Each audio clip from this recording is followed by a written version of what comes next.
Hello दोस्तों, MCQ के through NCERT को कवर करने की सीरीज में हम साइंस के बुक को देख रहे थे, जिसमें लास्ट सेशन में हमने चैप्टर नंबर 7 को डिस्कस किया था। और आज हम चैप्टर नंबर 8 जिसमें हम जल की अलग अलग अवस्थाओं के बारे में देखने वाले हैं।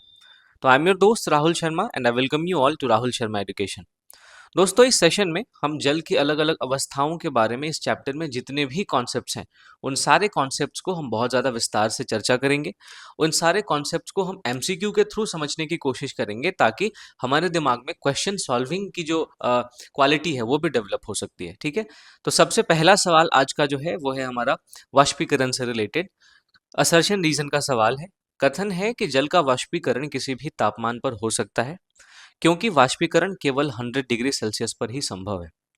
अब इस सवाल का जवाब दूं इससे पहले मैं आपको कुछ चीजें समझाना चाहता हूं। सबसे पहले दोस्तों हम समझते हैं कि आखिर वाष्पीकरण क्या होता है। तो वाष्पीकरण एक ऐसी प्रक्रिया है जिस प्रक्रिया में आप देखेंगे, माफ कीजिएगा, वाष्पीकरण एक ऐसी प्रक्रिया है जिस प्रक्रिया में जो द्रव होता है वो गैस में परिवर्तित हो जाता है। इस प्रक्रिया को हम वाष्पीकरण कहते हैं। तो द्रव के गैस में परिवर्तित होने की जो दर होती है उसको प्रभावित करने वाले भी कई कारक होते हैं। वाष्पीकरण के जो एक वाष्पीकरण की दर को प्रभावित करने वाले कई कारक हैं। जैसे सबसे पहले हम देखते हैं, इसमें है आपका क्षेत्रफल, सतह का क्षेत्रफल। तो जो सतही क्षेत्रफल होता है वो आप देखेंगे जितना ज्यादा होगा वाष्पीकरण की दर उतनी ज्यादा होगी। तो इससे हम ये कह सकते हैं कि वाष्पीकरण की जो दर है वो सतही क्षेत्रफल के समानुपाती होता है। ठीक है। दूसरा जो कारक है जो वाष्पीकरण की दर को निर्धारित करता है वो होता है गर्मी या तापमान। तो आप देखेंगे कि जितना ज्यादा तापमान होता है वाष्पीकरण की दर भी उतनी ज्यादा होती है। तो वाष्पीकरण की जो दर है वो तापमान के भी समानुपाती होती है। तीसरा जो इसका निर्धारक कारक है वो है हवा की गति। अब जितनी हवा की गति ज्यादा होगी वाष्पीकरण की दर भी उतनी ज्यादा होगी। इस बात को आपको ध्यान में रखना है। ठीक है। और चौथी जो निर्धारक कारक है, चौथा, वो है आपका आर्द्रता। आर्द्रता क्या होता है हम इसी सेशन में आगे समझेंगे, लेकिन जो आर्द्रता है ये वाष्पीकरण की दर के व्युत क्रमानुपाती होता है, आपको ध्यान में रखना है। आर्द्रता दरअसल वायुमंडल में जो उपलब्ध जलवाष्प की मात्रा है उस जलवाष्प की मात्रा को हम आर्द्रता कहते हैं। तो अगर वायुमंडल में ज्यादा जलवाष्प है तो वाष्पीकरण की दर उतनी धीमी होगी। वायुमंडल में अगर कम जलवाष्प है तो वाष्पीकरण की दर तेज होगी। तो इस तरीके से वाष्पीकरण के ये चार निर्धारक कारक हैं और इन चार निर्धारक कारकों का वाष्पीकरण की दर पे क्या प्रभाव पड़ता है यहाँ पे मैंने आपको समझाने की कोशिश की। अब दूसरा जो स्टेटमेंट था, सॉरी, पहला जो स्टेटमेंट था कि जल का वाष्पीकरण किसी भी तापमान पर हो सकता है। अब आप इस स्टेटमेंट को देखिए। जल का वाष्पीकरण आप देखते हैं कि हम जो 100 डिग्री सेल्सियस है उस पे बहुत तेजी से जल का वाष्पीकरण होता है। ठीक है।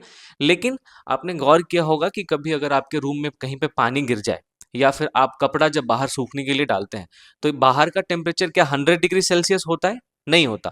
लेकिन उसके बावजूद आपके कपड़े में जो जल है, जो पानी है, उसका वाष्पीकरण हो जाता है और आपके कपड़े सूख जाते हैं। तो जल का वाष्पीकरण जरूरी नहीं है कि 100 डिग्री सेल्सियस पर ही हो। जल का वाष्पीकरण किसी भी तापमान पर हो सकता है। यह रूम टेम्परेचर भी हो सकता है, यह 100 डिग्री सेल्सियस भी हो सकता है। तो पहला कथन तो सही है कि जल का वाष्पीकरण किसी भी तापमान पर हो सकता है। दूसरा कथन जो है, दूसरा जो कारण है कि वाष्पीकरण केवल 100 डिग्री सेल्सियस पर ही संभव है, ये कथन बिल्कुल गलत है। अब आप देखेंगे जो कथन है और कारण है ये दोनों एक दूसरे के विरोधाभासी हैं, एक दूसरे के कॉन्ट्राडिक्टरी हैं। जब पहला स्टेटमेंट कह रहा है कि जल का वाष्पीकरण किसी भी तापमान पर हो सकता है तो दूसरा स्टेटमेंट कह रहा है कि नहीं, केवल 100 डिग्री सेल्सियस पर ही संभव है। तो एक दूसरे के विरोधाभासी होने के कारण दोनों में से कोई एक ही सही हो सकता है और वो है हमारा कथन, यानी असर्शन सही है। तो हम देखते हैं हमारा जो आंसर हो जाएगा कि ए सही है और आर जो है वो गलत है। ठीक है। अगले सवाल की तरफ बढ़ते हैं दोस्तों। मैं उम्मीद करता हूँ वाष्पीकरण का ये कॉन्सेप्ट जो है आपको समझ में आया होगा और वाष्पीकरण के जो भी निर्धारक कारक होते हैं उसका वाष्पीकरण की दर पे क्या प्रभाव पड़ता है वो भी आप समझ पाए होंगे। अगला सवाल है, निम्न में से कौन सी प्रक्रियाएं अवस्था परिवर्तन है? सबसे पहले हम समझते हैं अवस्था। तो पदार्थ की दरअसल 5 अवस्थाएं होती है। ठीक है।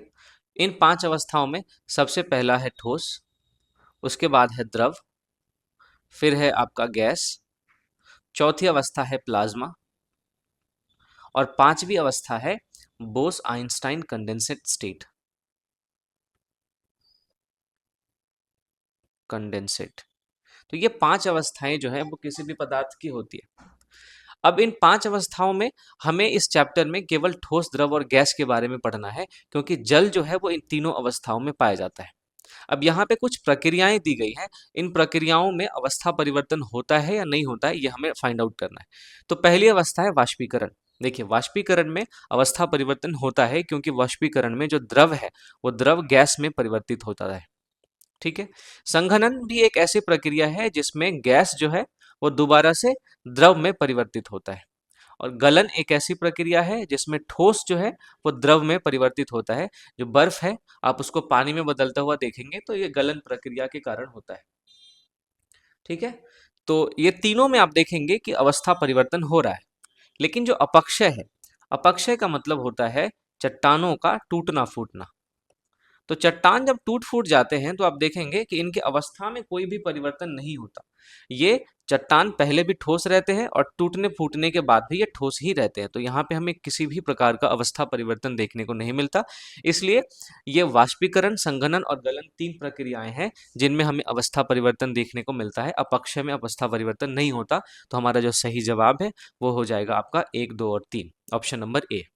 ठीक है। आगे बढ़ते हैं अगले सवाल की तरफ। अगला सवाल है कि जल का ठोस रूप बर्फ कहलाता है। बिल्कुल ठीक है। गैसीय अवस्था में जल को जलवाष्प कहते हैं। यह भी ठीक है।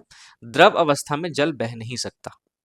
अब देखिए, ये जो तीसरा स्टेटमेंट है वो गलत है, क्योंकि मैंने आपको बताया कि हमारे आसपास जो जल है वो तीनों अवस्था में पाया जाता है, चाहे वो ठोस हो, चाहे वो द्रव हो, चाहे वो गैस हो। ठोस के रूप में हमें, हमारे पास जो जल है वो बर्फ के रूप में दिखता है। द्रव के रूप में तो पानी हम पीते ही हैं। और गैस के रूप में जो है वो जल जलवाष्प के तौर पे पाया जाता है। तो इन तीनों ही अवस्थाओं में जल हमारे आसपास पाया जाता है। तो जल का जो ठोस रूप है वो बर्फ है। तो पहला स्टेटमेंट बिल्कुल सही है। गैसीय अवस्था में जल को जलवाष्प कहते हैं। ये भी सही है।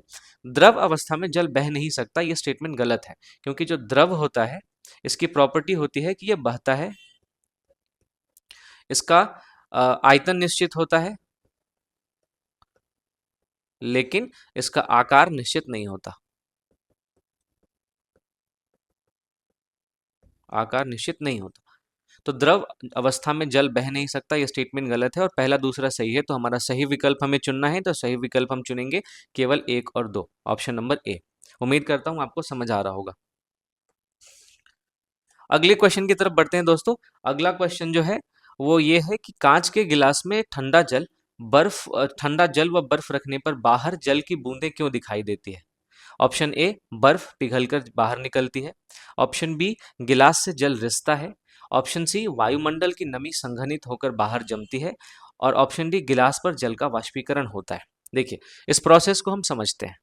जब आप एक ग्लास में, ये ग्लास है और इसमें ठंडा जल रखते हैं या बर्फ रखते हैं, तो इसमें क्या होता है, बाहर पे आपको छोटी छोटी जल की बूंदें दिखाई देने लगती है। तो ये कैसे होता है, आइए समझते हैं। देखिए, जब ठंडा जल आप ग्लास में रखते हैं तो ग्लास के आसपास की जो हवा होती है उसका तापमान कम हो जाता है इस ठंडे ग्लास के संपर्क में आने की वजह से। तो जब ये हवा इस ठंडे ग्लास के संपर्क में आती है और इसका तापमान कम होता है, तो उस हवा में जो उपलब्ध जलवाष्प है उस जलवाष्प का संघनन हो जाता है। और यही जलवाष्प संघनित होके गिलास के बाहर वाले हिस्से में जल की बूंद के रूप में हमें दिखाई देती है। तो हमारा जो आंसर हो जाएगा, वायुमंडल की जो नमी है वो संघनित होकर बाहर जम जाती है, और यही हमारा सही आंसर है। मैं उम्मीद करता हूं इस संघनन के प्रोसेस को आपने समझा होगा। ठीक है, आगे बढ़ते हैं। अगला है, वाष्पीकरण की दर किन किन कारकों पर निर्भर करती है। मैंने अभी थोड़ी देर पहले आपको बताया था कि वाष्पीकरण के जो निर्धारक कारक हैं, वाष्पीकरण की दर के जो निर्धारक कारक हैं, उसमें सबसे पहले आप देखेंगे सतही क्षेत्रफल। उसके दूसरा देखेंगे आप हवा की गति। तीसरा है आपका तापमान। और चौथा है आपकी आर्द्रता। सतही क्षेत्रफल जो है वो वाष्पीकरण की दर के डायरेक्टली समानुपाती होता है। वाष्प में दर लिख देता हूँ। हवा की गति भी समानुपाती होता है। तापमान जो है वो भी समानुपाती होता है। वहीं आर्द्रता जो है वो दर के व्युत्क्रमानुपाती होता है। यानी सतही क्षेत्रफल ज्यादा तो वाष्पीकरण और ज्यादा होगा, हवा की गति ज्यादा तो भी वाष्पीकरण ज्यादा होगा।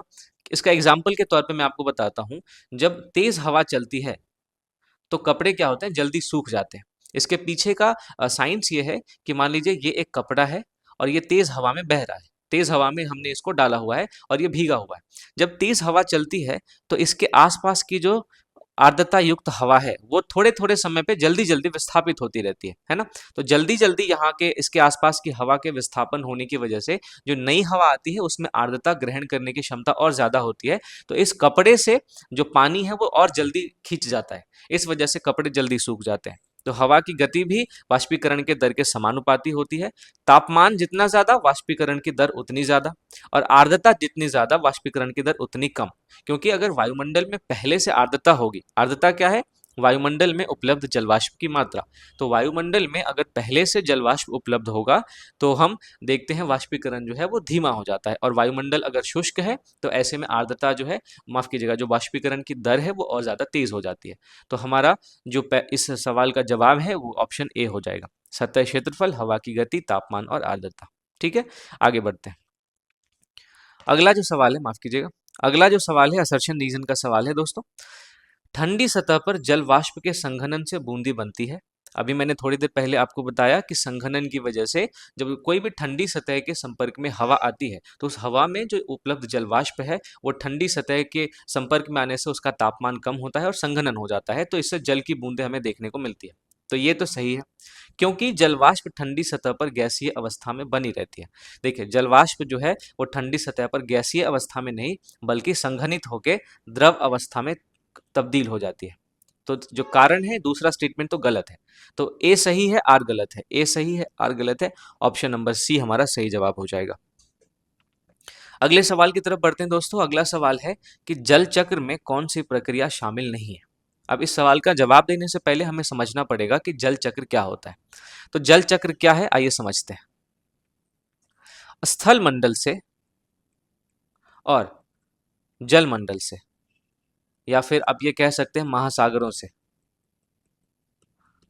स्थल मंडल और महासागरों से जल का वाष्पीकृत होकर वायुमंडल में पहुंचना और वर्षण के द्वारा दोबारा से स्थल मंडल और महासागरों में आके मिल जाना, ये जो चक्र चल रहा है हम इसी को जल चक्र कहते हैं। माफ कीजिएगा, ये थोड़ा सा स्क्रीन इधर उधर हो रहा है, इसको हम जल चक्र कहते हैं। स्थल मंडल और महासागरों से जल का वाष्पीकरण हुआ और ये वाष्पीकरण होकर जो जल है वो वायुमंडल में पहुंच जाता है। फिर वायुमंडल में क्या होता है, ऊपर जाने पे तापमान कम होता है, तापमान कम होने के बाद फिर संघनन होता है, और संघनन होने के बाद हम देखते हैं कि संघनन और गुरुत्वाकर्षण के प्रभाव में हमें बारिश देखने को मिलती है, और इस बारिश के माध्यम से, इस वर्षा के माध्यम से दोबारा वो जो जल वाष्पीकृत होकर वायुमंडल में गया था वो स्थल मंडल और महासागरों में वापस आ जाता है। तो जल चक्र में कौन सी प्रक्रिया शामिल नहीं है, देखिए वाष्पीकरण तो हो ही रहा है स्थल मंडल और महासागर से, संघनन भी हो रहा है, जब वायुमंडल में जो जलवाष्प युक्त हवा है ऊपर उठती है या जलवाष्प ऊपर जाता है, तापमान कम होता है तो उसका संघनन होता है, ये भी होता है। अपक्षय, मैंने आपको बताया चट्टानों के टूटने फूटने की प्रक्रिया है, तो अपक्षय का कोई भी इसमें लेना देना नहीं है, और वर्षण हो रहा है संघनन के पश्चात। तो संघनन, वाष्पीकरण और वर्षण ये तीनों हो रहा है, तो जल चक्र में कौन सी प्रक्रिया शामिल नहीं है, तो हमारा ऑप्शन सही हो जाएगा क्वेश्चन नंबर सी। ठीक है, उम्मीद करता हूं आपको ये समझ आया होगा। अगला सवाल है दोस्तों, पौधों से जल का वाष्पोत्सर्जन किसके द्वारा होता है, तने के द्वारा, जड़ के द्वारा, पत्ती के रंध्र के द्वारा या बीज के द्वारा। अब ये जो सवाल है इसमें एक टर्म ये आपके लिए इस्तेमाल किया गया है, वाष्पोत्सर्जन। अब बहुत लोग वाष्पोत्सर्जन को वाष्पन से कंफ्यूज कर जाते हैं। वाष्पोत्सर्जन को हम इवेपो ट्रांसपीरेशन कहते हैं, और वाष्पन को हम क्या कहते हैं, इवेपोरेशन कहते हैं, इवेपोरेशन। ठीक है, इन दोनों में थोड़ा सा फर्क होता है। वाष्पन में जहां केवल द्रव गैसीय अवस्था में कन्वर्ट हो जाती है, वहीं इवेपोरेशन में हम देखते हैं कि जो इवेपोरेशन है वो तो, इवेपो ट्रांसपीरेशन में हम देखते हैं कि इवेपोरेशन तो होता ही है, साथ ही साथ हम इसमें ट्रांसपीरेशन भी देखते हैं। ट्रांसपीरेशन को हम इंग्लिश में हिंदी में श्वसन कहते हैं। इसमें क्या होता है, जलवाष्प का उत्सर्जन होता है। तो वाष्पोत्सर्जन जो है वो पौधों में होता है, जिसमें हम देखते हैं कि जलवाष्प का स्टोमाटा के थ्रू जो है वो बाहर निकलता है, उसका उत्सर्जन होता है, इसी को हम वाष्पोत्सर्जन कहते हैं। तो पत्ती के रंध्र, जिसको हम स्टोमाटा कहते हैं, स्टोमाटा के थ्रू पौधों से जल का वाष्पोत्सर्जन होता है। तो इस तरीके से आप ये भी निष्कर्ष निकाल सकते हैं कि हमारे वायुमंडल में जो जलवाष्प के स्रोत हैं, उसके स्रोतों में पौधे भी आते हैं, क्योंकि पौधों से जल का वाष्पोत्सर्जन स्टोमाटा के द्वारा होता है और ये जलवाष्प दोबारा से वायुमंडल में आते हैं। तो ये कॉन्सेप्ट था, ये आपको समझना है। अगले सवाल की तरफ बढ़ते हैं। जब जलवाष्प धूल कणों के चारों ओर संघनित होती है तो क्या बनता है? हिमकण, बादल, पाला या कोहरा? तो देखें आप कि जब जलवाष्प धीरे धीरे सतह, ये सतह है, धीरे धीरे ऊपर उठ के जाती है, ऊपर जाने पे जो है वो तापमान कम होता है। इस ये जो तापमान कम होने की दर होती है वो 165 मीटर पर 165 मीटर ऊपर जाने पे 1 डिग्री सेल्सियस जो है वो तापमान कम हो जाता है, और इसी को हम ज्योग्राफी के लैंग्वेज में सामान्य ताप ह्रास दर कहते हैं। ठीक है, जनरल लैप्स रेट कहते हैं, जनरल टेम्परेचर लैप्स रेट। तो जब ये सतह की जलवाष्प ऊपर उठती है, संघनित होता है, तो यही जलवाष्प छोटे छोटे धूल कणों के चारों ओर क्या होता है, संघनित हो जाती है, और इन्हीं संघनित जलवाष्प के धूल कणों के चारों ओर जो है वो हम देखते हैं बादल बनता है। यही तो जलवाष्प धूल कणों के चारों ओर संघनित होकर बादल बनाते हैं। ठीक है, तो यहाँ पे अब हमारा जो आंसर हो जाएगा वो हो जाएगा बी। अगला सवाल है कि जलवाष्प हल्की गैस होने के कारण ऊपर उठती है। ठीक है। जलवाष्प संघनन से बादल बनाती है, यह भी ठीक है। बादल केवल द्रव अवस्था के कणों से बनते हैं। अब देखिए ये एक्सट्रीम स्टेटमेंट है, तो extreme statement most of the cases में आप देखेंगे कि गलत हो जाता है।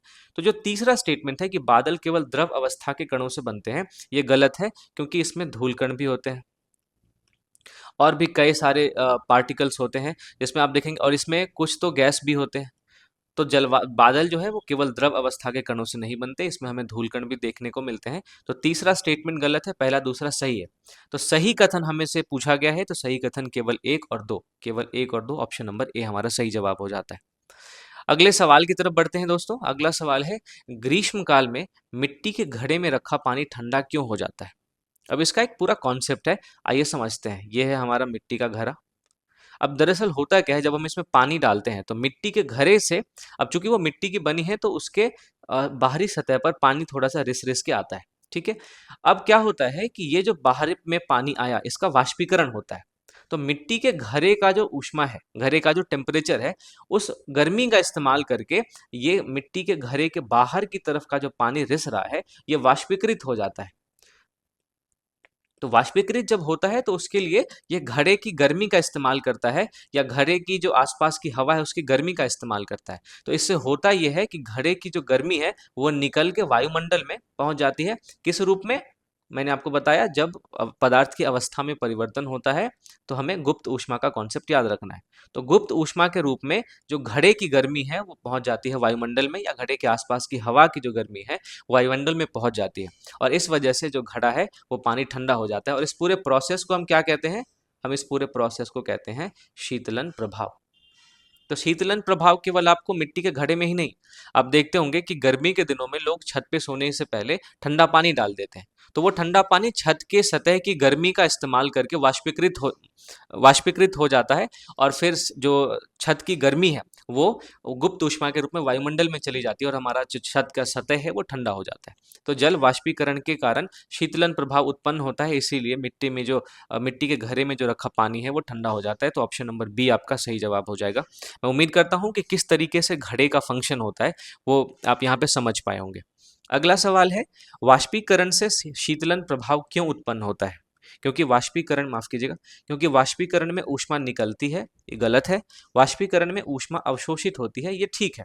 मैंने आपको बताया कि वाष्पीकरण जिस भी सतह से हो रहा है उस सतह की ऊष्मा को अवशोषित करके जो पानी है वो जलवाष्प में कन्वर्ट होता है, तो वो सतह फिर ठंडा हो जाता है, और इस वजह से हमें शीतलन प्रभाव देखने को मिलता है। तो वाष्पीकरण में ऊष्मा अवशोषित होती है, इसीलिए हमें शीतलन प्रभाव देखने को मिलता है। अगले सवाल की तरफ बढ़ते हैं। अगला सवाल है, निम्न में से किन परिस्थितियों में वाष्पीकरण सबसे तीव्र होगा? तो आपको यहाँ पे क्या ध्यान में रखना है कि वाष्पीकरण के निर्धारक कारक कौन कौन से थे, वाष्पीकरण की दर को प्रभावित करने वाले कारक कौन कौन से थे? तो सबसे पहले आर्द्रता था, हवा की गति, हवा की गति के अलावा फिर तापमान था, और फिर सतही क्षेत्रफल। ठीक है, तो देखिए पहला ऑप्शन देखते हैं, नम हवा। नम हवा यानी आर्द्रता युक्त हवा। तो अगर आर्द्रता ज्यादा तो वाष्पीकरण कम। ये मैंने आपको बताया था कि आर्द्रता और वाष्पीकरण के बीच में व्युत्क्रमानुपाती संबंध होता है, तो पहला ऑप्शन हमारा नहीं हो सकता। शुष्क हवा यानी आर्द्रता रहित हवा या कम आर्द्रता वाली हवा, ये हो सकता है। तेज हवा, ये बिल्कुल शुष्क हवा है तो वाष्पीकरण तेज होगा, तेज हवा है तो भी वाष्पीकरण तेज होगा, और तापमान अगर ज्यादा है तो भी वाष्पीकरण तेज होगा। तो हमारा जो सही जवाब है वो हो जाता है ऑप्शन नंबर बी। अब आर्द्र हवा वाष्पीकरण की दर के व्युत्क्रमानुपाती होगी, धीमी हवा चलेगी तो भी वाष्पीकरण की दर कम होगी, और शून्य तापमान पे तो वाष्पीकरण भी कम होता है। तो हमारा जो सही ऑप्शन है वो हो जाता है बी। मैं उम्मीद करता हूं कि जो भी कॉन्सेप्ट्स मैंने आपके साथ डिस्कस किया है उन सारे कॉन्सेप्ट्स को आप समझ रहे होंगे, क्योंकि आप देख सकते हैं एक ही कॉन्सेप्ट मैंने बार बार इसलिए ऐसा प्रश्न तैयार किया है कि एक कॉन्सेप्ट बार बार रिपीट हो और वो कॉन्सेप्ट पे आपको और ज्यादा क्लैरिटी आती चली जाए। अगले सवाल की तरफ बढ़ते हैं दोस्तों। कथन और कारण का सवाल है। तो कथन है, समुद्र और महासागर जल चक्र के मुख्य स्रोत हैं। ये ठीक है, क्योंकि समुद्र और महासागर से जल वाष्पीकृत होकर वायुमंडल में पहुंचता है, और वायुमंडल में यहाँ से पहुंचा वायुमंडल में, और फिर वायुमंडल में क्या होता है, संघनन होता है, तो क्योंकि तापमान में कमी आती है, और संघनन होके बाद फिर वर्षण होता है, और वर्षण होके दोबारा से समंदर और महासागरों में जो है वो जल पहुंच जाता है। तो जल चक्र के मुख्य स्रोत क्या है, समुद्र और महासागर, क्योंकि इनसे वाष्पीकरण के द्वारा जलवाष्प वायुमंडल में पहुंचती है। बिल्कुल सही बात है। तो यहाँ पे कथन और कारण दोनों सही है, और कारण जो है वो कथन की अच्छे तरीके से व्याख्या भी कर रहा है, क्योंकि मैंने आपको बताया जब भी असर्शन रीजन का सवाल हो तो असर्शन के बाद आप क्योंकि लगा दीजिए। इससे क्या होता है, आपको ये आइडिया लग जाता है कि कारण जो है वो कथन से संबंधित है कि नहीं। तो समुद्र और महासागर जल चक्र के मुख्य स्रोत है, क्योंकि इनसे वाष्पीकरण के द्वारा जलवाष्प वायुमंडल में पहुंचती है। तो ये बिल्कुल सेंस बना रहा है। तो हमारा जो है दोनों सही है, और आर इसकी व्याख्या भी करता है, तो ऑप्शन नंबर ए इसका सही जवाब हो जाएगा। अगले सवाल की तरफ बढ़ते हैं। अगला सवाल है, जल की ठोस अवस्था में कौन सा गुण पाया जाता है। तो मैंने आपको दोस्तों बताया है कि पदार्थ की 5 अवस्थाओं में से हमें 3 अवस्था के बारे में इस चैप्टर में पढ़ना है, ठोस, द्रव और गैस। ठीक है, ठोस जो है इसका आयतन निश्चित होता है, इसका आकार निश्चित होता है, लेकिन इसमें बहाव नहीं होता, बहाव नहीं होता। द्रव में हम देखते हैं आयतन तो निश्चित होता है लेकिन आकार निश्चित नहीं होता, लेकिन द्रव बहता है। गैस में ना तो आयतन निश्चित होता है, नहीं इसका आकार निश्चित होता है, और द्रव में बहाव बहुत तेज होता है। ठीक है, तो ठोस अवस्था के कौन कौन से गुण होंगे, निश्चित आकार यस, निश्चित आयतन यस, निश्चित आयतन पर अनिश्चित आकार नहीं, बहने की क्षमता ठोस में नहीं होती है, स्थान को पूर्ण रूप से भरना ये भी होता है, लेकिन जरूरी नहीं है कि पूर्ण रूप से भरे। तो निश्चित आकार और निश्चित आयतन जो है ये हमारा ज्यादा सही आंसर है, तो ऑप्शन नंबर ए हमारा सही जवाब हो जाएगा। अगले सवाल की तरफ बढ़ते हैं दोस्तों। अगला सवाल है, बादल से गिरने वाले जलकण किस प्रक्रिया का परिणाम है। देखिए मैंने आपको प्रोसेस पूरा समझा, ये सतह है, यहाँ पे ये जल है, ये जलवाष्प वाष्पीकृत होके यहाँ पे कौन सा प्रोसेस हुआ, वाष्पन, वाष्पन होके ये जलवाष्प पहुंचा है वायुमंडल में। वायुमंडल में जैसे जैसे हम ऊपर की तरफ जाते हैं तापमान में कमी आती जाती है, और ये कमी 165 मीटर पे 1 डिग्री सेल्सियस के रूप में हमें देखने को मिलती है वायुमंडल में। उसके बाद तापमान बहुत कम होने की वजह से संघनन होता है, संघनन होने के से क्या होता है, जो जलवाष्प है ये जलवाष्प जल की बूंदों में परिवर्तित हो जाता है। ठीक है, जल की बूंदों में परिवर्तित होने के कारण ये थोड़ा सा भारी होता है, भारी होने की वजह से गुरुत्वाकर्षण के अधीन क्या करता है, ये नीचे गिरना शुरू हो जाता है, और इसी को हम कहते हैं वर्षण। तो संघनन और गुरुत्वाकर्षण ये दो प्रक्रिया हैं जो बादल से गिरने वाले जलकण के में अपनी भूमिका निभाते हैं, तो ऑप्शन नंबर ए आपका सही जवाब हो जाएगा। ठीक है, वाष्पीकरण मैंने आपको बता दिया है क्या होता है, अपक्षय भी बता दिया है मैंने आपको क्या होता है। ऊर्ध्वपातन एक ऐसा प्रोसेस है जिसमें ठोस सीधे सीधे गैस में परिवर्तित हो जाता है। जैसे आप देखेंगे कपूर, या इसको हम कर्पूर भी कहते हैं, कपूर को जब आप जलाते हैं तो वो सीधे सीधे गैस में परिवर्तित हो जाता है, कपूर पहले द्रव नहीं बनता।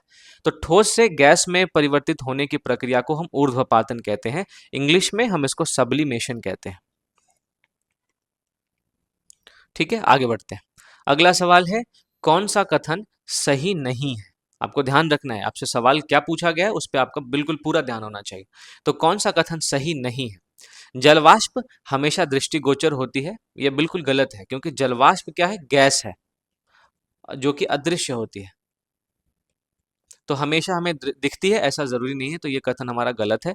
हम कौन सा सही नहीं है, हमसे यही पूछा गया है, तो ये तो हमारा आंसर हो गया। अब बाकी ऑप्शंस पे भी हमें नजर एक बारी डालनी चाहिए।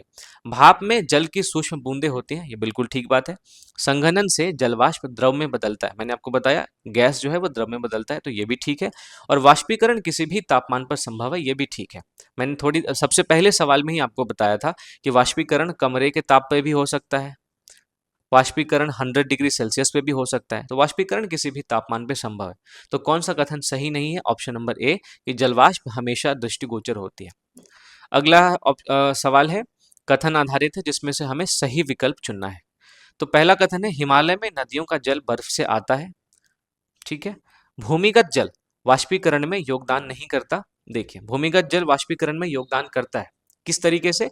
जो झील या तालाब होते हैं, झील या तालाब में भूमिगत जल जो है आके मिल जाता है, और फिर झील और तालाब से क्या होता है? वाष्पीकरण होता है।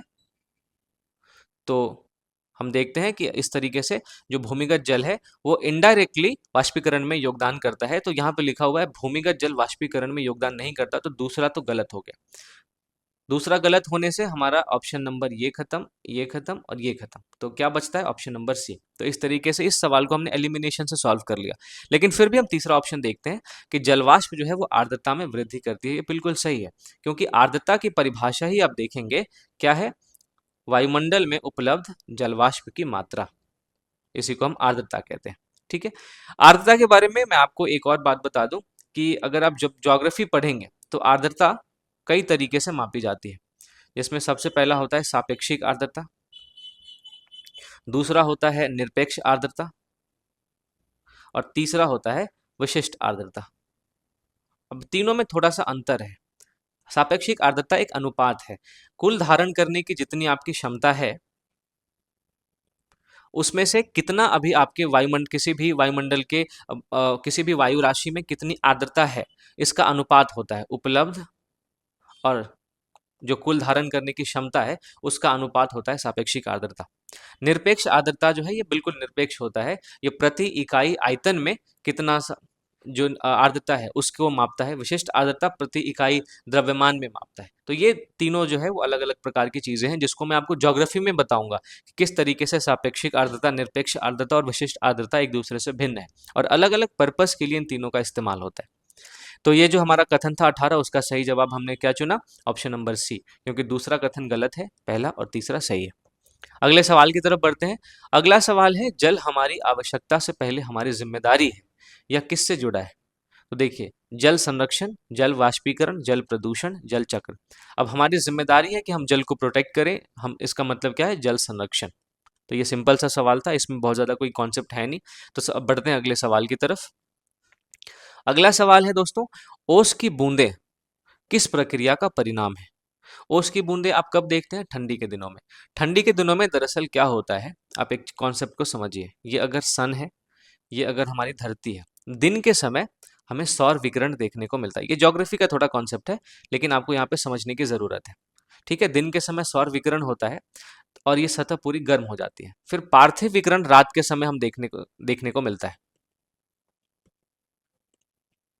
पार्थिव विकिरण दिन के समय भी होता है, और पार्थिव विकिरण से ही हमारा वायुमंडल गर्म होता है। सौर विकिरण से बहुत ज्यादा हमारे वायुमंडल में गर्मी नहीं आती, आपको जानना चाहिए। तो पार्थिव विकिरण जब होता है तो रात के समय हम देखते हैं जो सतह पृथ्वी की गर्म हो गई थी, इसकी सतह के आसपास की जो इस सतह की गर्मी धीरे धीरे करके वायुमंडल में ऐसे उत्सर्जित होने लगती है, निकलने लगती है, रिलीज होने लगती है। तो जब सतह ठंडा हो जाता है तो इसके आसपास की जो हवा है, इस हवा में उपलब्ध जलवाष्प जब इस रात में ठंडी सतह के संपर्क में आता है तो ये जलवाष्प ओस की बूंद में कन्वर्ट हो जाता है। तो यहाँ पे कौन सी प्रक्रिया हुई? जलवाष्प का ओस की बूंद में परिवर्तन संघनन प्रक्रिया का परिणाम है, क्योंकि संघनन प्रक्रिया में ही जलवाष्प जो है या द्रव जो है वो माफ कीजिएगा, जो गैस है वो द्रव अवस्था में परिवर्तित होती है, ठीक है। अगले सवाल की तरफ बढ़ते हैं। अगला सवाल है निम्न में से कौन सी गैस जल की भांति 3 अवस्थाओं में देखी जा सकती है? तो मैंने आपको बताया कि हमारे आसपास जल 3 अवस्थाओं में पाया जाता है। ठोस रूप में हमें बर्फ के रूप में देखने को मिलता है, द्रव तो पानी है, और गैस हम देखते हैं जलवाष्प है, ठीक है। तो जलवाष्प माफ कीजिएगा, जल के अलावा भी कई सारे ऐसे गैसेस हैं जो कि तीनों अवस्थाओं में पाए जाते हैं।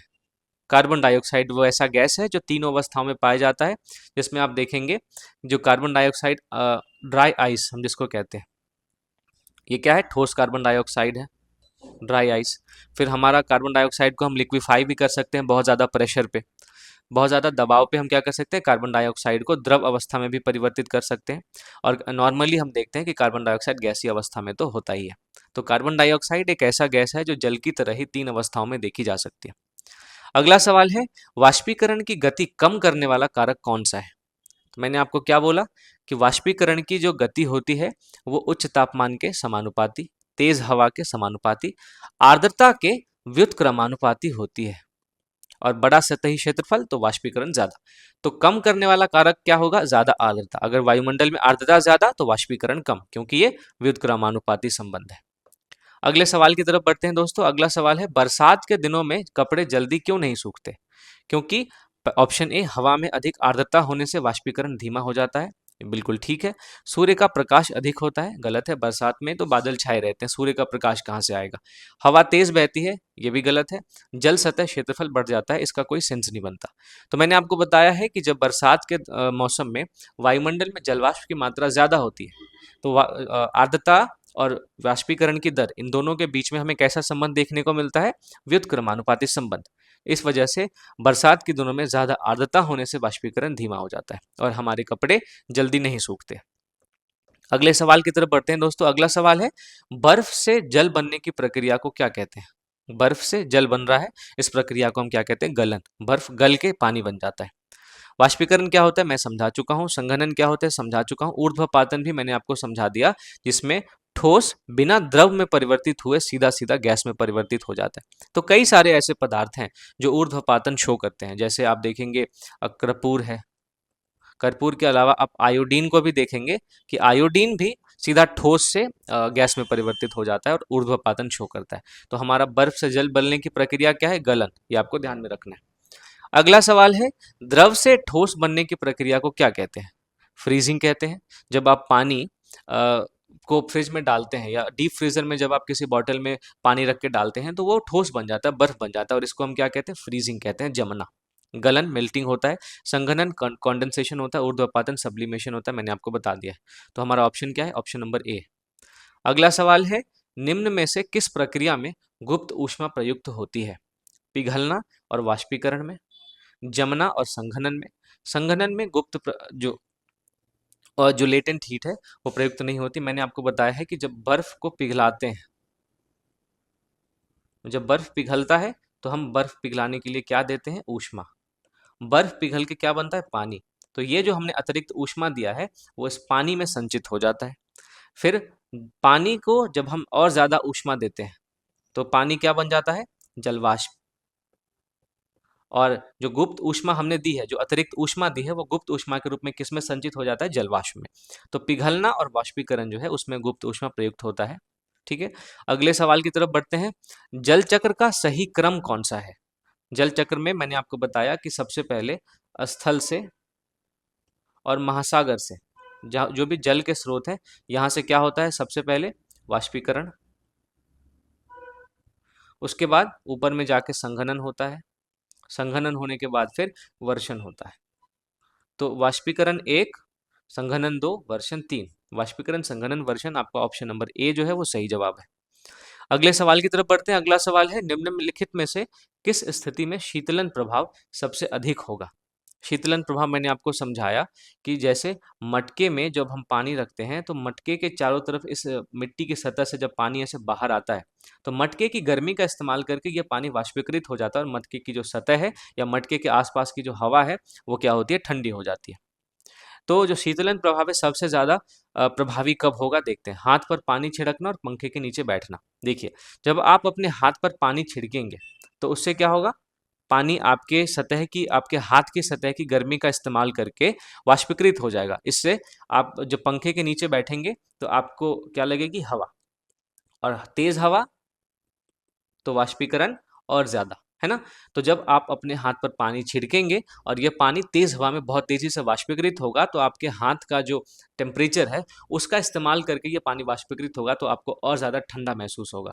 तो हाथ पर पानी छिड़कना और पंखे के नीचे बैठने की वजह से शीतलन प्रभाव सबसे ज़्यादा होगा। हाथ को अगर हम कपड़े से ढक लेंगे, तो हमें हवा लगेगी ही नहीं, और जब हवा नहीं होगी, तो वाष्पीकरण भी बहुत धीरे से होगा। हाथ को गर्म पानी में डालने पे तो तापमान बढ़ जाएगा और हम जल भी सकते हैं, लेकिन गर्म पानी में डालने पे क्या होगा, वाष्पीकरण जो है वो, अगर हम देखते हैं पानी का अगर तापमान ज़्यादा हो जाएगा, तो पानी उतने अच्छे तरीके से हमारे हाथ ठंडा नहीं कर पाएगा।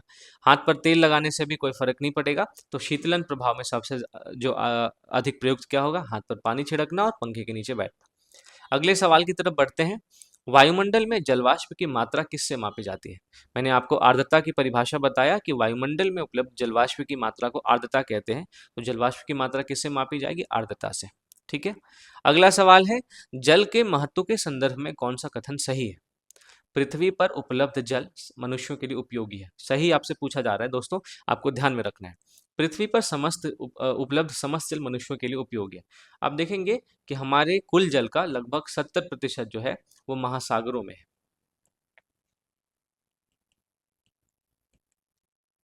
ठीक है। जो टोटल जो जल है उसका कई बहुत बड़ा भाग महासागरों में है, तो हम इसका इस्तेमाल नहीं कर सकते, क्योंकि ये जो पानी है वो नमकीन होता है, लवणीय होता है। इस वजह से ये हमारे लिए उपयोगी नहीं है। तो पहला तो गलत हो गया। दूसरा है, अधिकांश जल महासागरों में है और सीधे उपयोगी नहीं है। ये भी ठीक है। मनुष्य केवल नदियों और समुद्र के जल का प्रयोग करता है। ये कथन गलत है, क्योंकि हम भूमिगत जल और वर्षण के जल का भी उपयोग करते हैं। दोनों जल का उपयोग करते हैं। वर्षा का जल प्रदूषित होता है और उपयोग योग्य नहीं होता है। देखिए, वर्षा का जो जल होता है वो जल के शुद्धतम रूप में से एक होता है। लेकिन यही वर्षा का जल जब हमारे प्रदूषित वातावरण से होके, प्रदूषित वायुमंडल से होके नीचे की तरफ आता है, तो उसमें कई सारे प्रदूषक शामिल हो जाते हैं। तो ये अलग बात है। लेकिन जब वर्षा का जल बनता है तो ये एक स्वच्छ जल होता है। तो हमारा सही कथन कौन सा था? ऑप्शन नंबर बी, कि अधिकांश जल महासागरों में है और हमारे सीधे उपयोगी नहीं है, क्योंकि उसकी लवणता बहुत ज्यादा है। तो इस तरीके से दोस्तों, इस पूरे 30 प्रश्न के माध्यम से मैंने इस चैप्टर के जितने भी इंपॉर्टेंट कॉन्सेप्ट्स थे उन सबको कवर करने की कोशिश की है। मैंने आपको आर्द्रता, वाष्पीकरण, संघनन, ये सारे कॉन्सेप्ट को समझाने की पूरी तरीके से कोशिश की है कि किस तरीके से शीतलन प्रभाव हमारे मटके पे काम करता है, वर्षा कैसे होती है, उसमें संघनन कैसे होता है। तो ये सारी बातें मैंने आपको बताई। उम्मीद करता हूँ कि आज का सेशन आपके लिए लाभदायक रहा होगा। और जाने से पहले दोस्तों, अगर आपको आज का सेशन अच्छा लगा हो तो लाइक करना ना भूलें। अगर आपने अभी तक मेरी वीडियो को किसी के साथ शेयर नहीं किया है तो ज़रूर शेयर करें, और चैनल को भी सब्सक्राइब करें अगर आपने सब्सक्राइब नहीं किया। आज के सेशन का अगर आपको पीडीएफ चाहिए तो आप मेरे टेलीग्राम चैनल को ज्वाइन कर सकते हैं, जिसका लिंक आपको डिस्क्रिप्शन में मिल जाएगा। मिलता हूँ आपसे अगली वीडियो में, तब तक के लिए दोस्तों थैंक यू फॉर वॉचिंग।